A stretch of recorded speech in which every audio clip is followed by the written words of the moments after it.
Hello, welcome to the Empath X community call. I'm Jeremy. Really glad to be here this week. If you don't know already, that's okay. I'm here to tell you.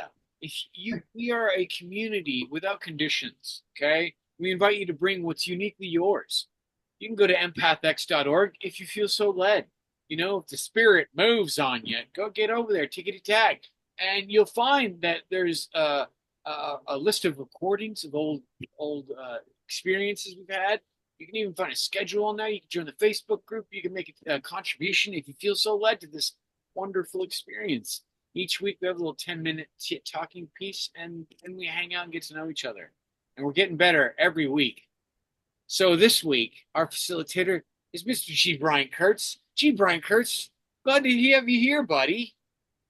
Glad to be here, man. Thank you all for being here. Yeah. Thank all of you who are not here but may end up watching this video on the empathx.org website in the archives. Check out those archives, they're awesome. Lots of great stuff to ponder. Tonight, we're going to be talking about like breaking up those habits and patterns that start to kind of take over. And we're going to be covering not only like what those are, what they're about, but what there is to do about it, and most importantly, who there is to be about it. And so that's what we're going to be covering tonight. Um, it all starts. I mean, we've all got lives that we've lived, right? We've all been through what we've been through, and as we've lived our lives, that we have experiences, some of which are not very pleasant. We've all had stuff that happened that wasn't the way we preferred, but depending on what our life situation is, things can get kind of rough sometimes. Personally, I'll get a little vulnerable. I got a whole lot of physical and emotional abuse most of my first 20 years of life. Now, fortunately, that was also one of the reasons I became an empath. Not like I was necessarily born with it. Maybe I was. I think we all have a sense of the connection and the oneness that, of all that is. But for me, I was catching so much abuse, the fear of what might be happening around me, like around the next corner. I needed to spiritually, psychically start to peer around the next corner to find out if it was safe. So I developed empathy as a matter of protection. Not, I wasn't thinking about can I connect more deeply with people? Can I love people more readily? I was thinking about what the heck can I do to keep from dealing with a bunch of crap? So here's the thing. We all have stuff that happens to us, and we develop thoughts and behaviors that may originally serve us as a matter of protection or learning how to do certain things more quickly or, pleasing somebody. We've all got reasons for doing and being how we do and be. The thing is, as we grow, as we age, as we develop and hopefully evolve, some of those thoughts and behaviors, those patterns that we've developed, may not still be serving us. As an ADD guy, I'm really scattered. Well, I've learned over the years to be more focused and work with my ADD because my ADD, frankly, enables me to have more energy and do more things and multitask and do a whole bunch of stuff that I maybe couldn't do or that some people who aren't ADD or ADHD can do. But one of the things I learned kind of the hard way was I got yelled at because I couldn't shut up. I couldn't sit down in class. I couldn't behave the way maybe I should have behaved. And so I learned to shut up. I learned to avoid contact. I learned to avoid communication. And in the avoidance that I developed procrastination, which as I've worked through that more and more, and I'm still working through it, just for the record, I've learned that my procrastination was a trauma related response, and I was avoiding making a phone call because subconsciously, maybe I didn't want to hear what someone had to say. Maybe there was some rejection coming, or maybe I'd get yelled at. You know, I reached out to my ex-wife on her birthday and we were doing really fine. And all of a sudden she jumped down my throat over stuff that was 30 plus years old. And I worked through that for a couple of days trying to release that because I took it personally. When we are in our souls, in our divinity, in our awareness, we can work through a lot of that stuff. For example, I always tell everybody, you're not your brain, you're the noticer of it. If your brain's moving 1,000 miles an hour, it's okay. You're not your brain, you're the noticer of it. And when you've stepped back from your brain being the noticer of it with what I call the real you, your brain can be moving 1,000 miles an hour, but you are, by definition, in a place of stillness, watching your brain move 1,000 miles an hour. When you can notice from that place your habituated thought patterns, how you might see someone or see a situation, or how you might be perceiving a situation based on that history. From the noticer place, you can notice that. Otherwise, it might just be kind of unconscious.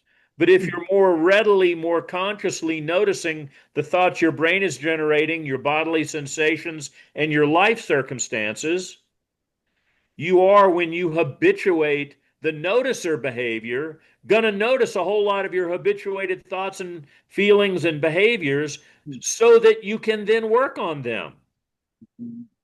Now, does that mean that those thoughts and behaviors might not still be there?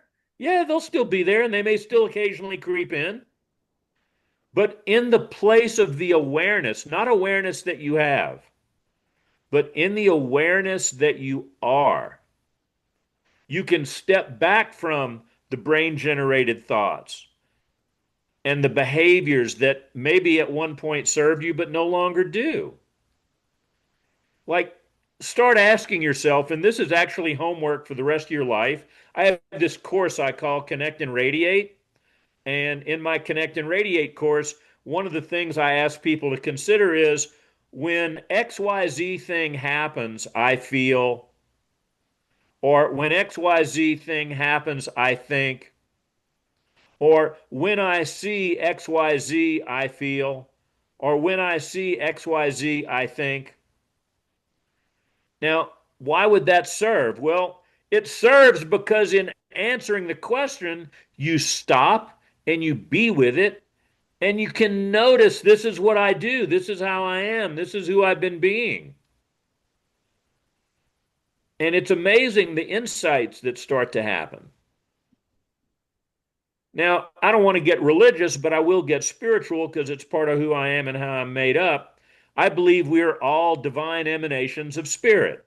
We are literally spirit expressing itself. And though we are unique emanations of spirit, we are all connected in the oneness of spirit.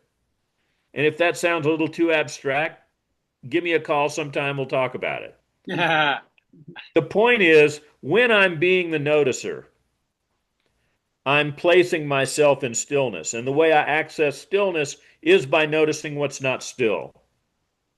So I'll ask people, where's God? And some people immediately get turned off by the whole God thing because so much harm's been done in the name of God and Jesus and all this stuff. The people have just turned off and shut down. They don't even want to hear about it. But I'll ask them, I said, so as you know God or spirit or creator, whatever, where is that? And eventually we'll get to an answer of, well, God's everywhere and everything, right? Like, yeah. So if God's everywhere and everything, where does God have to go? Trick question. God doesn't have anywhere to go because God's already everywhere. Therefore, God is operating in stillness. So if you want to connect to that divinity that you are, access stillness. And how do you access stillness? By accessing the real you, which is the noticer of all that other stuff. So when you can operate from that place of awareness that I call the real you, you access stillness, which is where wisdom can come in, which is where insights and intuition and enthusiasm, which is spirit incoming. That's where all that happens. So when you can notice these thoughts and behaviors, your brain isn't immediately going to say, oh, there you did that again. Or how's that? I used to have a therapist, and she would let me talk for a while about what was going on with me and what I was thinking. And eventually, we would come to the climax of the counseling session, which is when she would say, "So, Brian, how's that working for you?" Hmm. And I wanted to just reach across the room and slap her, because what I heard that as judgment. But she was just asking me a question. The judgment was occurring in my brain, comparing who I've been being to who I'd prefer to be. For me, any issue, and this is in the book I've written called Access the Real You, any issue has a what so that I call point A, and a what I'd prefer instead, which I'd call point B. By definition, an issue is a difference or a distance between what so and what I'd prefer instead. The unmet need, the unfulfilled expectation, the unmet preference. That's what I do to myself. And everyone does because we have a brain that judges. The way our brains function is by separating and analyzing and categorizing so that it can save stuff for later in the memory bank. But in doing that, it separates everything from everything else, and the brain judges based on either or because of everything that's been separated and analyzed and categorized. In that either or, am I being good or bad, right or wrong, Democrat, Republican, us and them, you and me? Everything gets separated and everything gets judged and valued or devalued or evaluated based on this stuff that means nothing. It's just brain chatter. But if we can transcend that, not shut the brain down, because you don't want your brain to shut down. Your brain's going to shut down the day you die. If your brain shuts down, you're probably going to be dead in about 15 minutes. I don't want my brain to stop, but I'm not my brain. I'm the noticer of it. So if you can be in the noticer place watching your brain, it doesn't really matter what your brain's doing at that point because you're in the noticer place and that's the real you. So at that point, I can notice my brain judging. I can notice my brain judging myself or others. I can notice that there's a particular thought pattern or behavior pattern that I've been operating from and within that may not be working for me anymore. Well, what am I going to do about that? If I'm looking here to try and figure out a problem that started in here, I'm doing exactly what Einstein said don't do. Einstein said the the place in your the mindset that created the problem is not going to be that which solves the problem. I got to step away from this to get to here to allow the input, the insight, the intuition to come in. I can spend 20 years trying to figure something out, and the epiphany happens in an instant. It all starts with noticing, and then noticing if that's working or not. If it's not, don't say, well, I've always been that way. That's the way I am. That's pretty limiting. We don't have to be limited by our history. We don't even have to be limited by the stuff in our future that we're concerned about that hadn't happened yet. Mhm. And in the awareness that we are, all of that becomes available. We can shift from how, where, when, why to just holding on to the what and then allowing the universe to provide that which we're seeking in the way the universe wants it to happen, maybe not the way I want it to happen, but what I want to happen is grounded in certainty and details that I can't even really control, and just allow it to occur.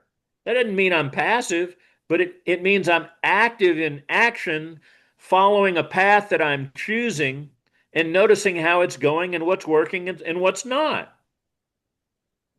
At that point, I have the freedom to be free of my history or my future or my brain chatter and just be present.